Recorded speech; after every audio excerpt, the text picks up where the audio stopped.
it's a difficult time now, isn't it, for CPD to happen for so many reasons. We have funding challenges, we have global pandemic challenges, so many things. Some of them are legacy challenges that have been building up for a long time, and some of them are these new current situations that people are working under. So how can settings support CPD with these challenging situations? Okay, this is interesting because I work as an associate for early education as well as doing my independent work, and I ran a course about CPD for them just a couple of weeks ago, so it's kind of fresh in my mind. But I could say so much, and there's so much to CPD, but I think an important point is that it's that idea that they're not one-off events. That's what I most think, and that you do need to invest a bit of money, and you certainly need to invest time, but it doesn't need, there are lots of things you can do that don't need to be very, very expensive. And I think what we need to do is perhaps think about that word continuing, in that phrase, continuing professional development. And it is continuing, and it should be continuous, and it's about creating learning cultures.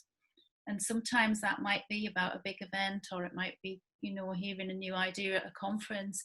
But I think the thing that makes the biggest impact, or did in my setting, is those day-to-day professional conversations and about children and about children's learning. And if you can find a way and the mechanisms and the means to do that, and if you've got people in there who are, reading doesn't cost a lot, you could provide you can read a lot free online. You can provide quite a nice little library in a setting, can't you, for not a great deal of money. You could subscribe to publications and journals that are bringing ideas and thoughts in, and they're a catalyst for thinking a little bit step further. There's also, I think, perhaps to do with this comparative and competitive culture we're in, there's been a huge period of time, I think, where there's been a lot of competition, and nurseries have been in competition with each other and have seen each other as competitors. Now, when I first started teaching, schools worked collaboratively.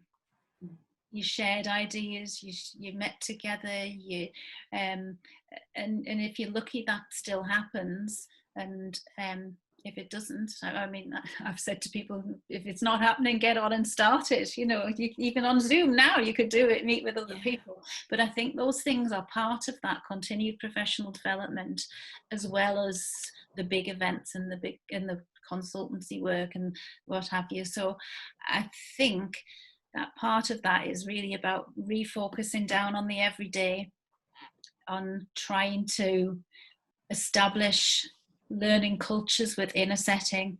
And the other thing that I think, it's like a chicken and egg, but if you begin to do that, and I think at the minute it's very poignant, because you can get so caught up in having the setting clean and the not having the parents in, and you can be so absorbed with worries that you lose the joy of the job. And I think one of the strongest things about CPD and having a learning culture is that you rediscover and recapture the absolute joy of working with children. If you get into a culture where you're observing children, noticing what they're doing, talking about children, to me, there's nothing more exciting or joyful than seeing children progress, and the stimulation of a job where you're thinking about where to help them and where to take it. It's such a creative job. So I think that should be there as well. And I think we often talk about care and education together and how it should come together for the children. But do we think about that for the staff? And I think we think of CPD along the lines of staff learning, and they need to learn this, but that should go hand in hand with the care. And I think it's that almost that balance, isn't it, between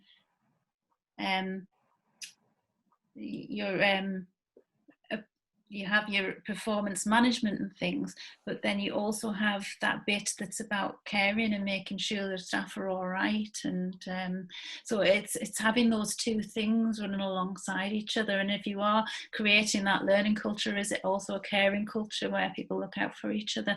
So I think that feeds into CPD. For all it sounds like something different, I don't think it is. It's about staff development, isn't it?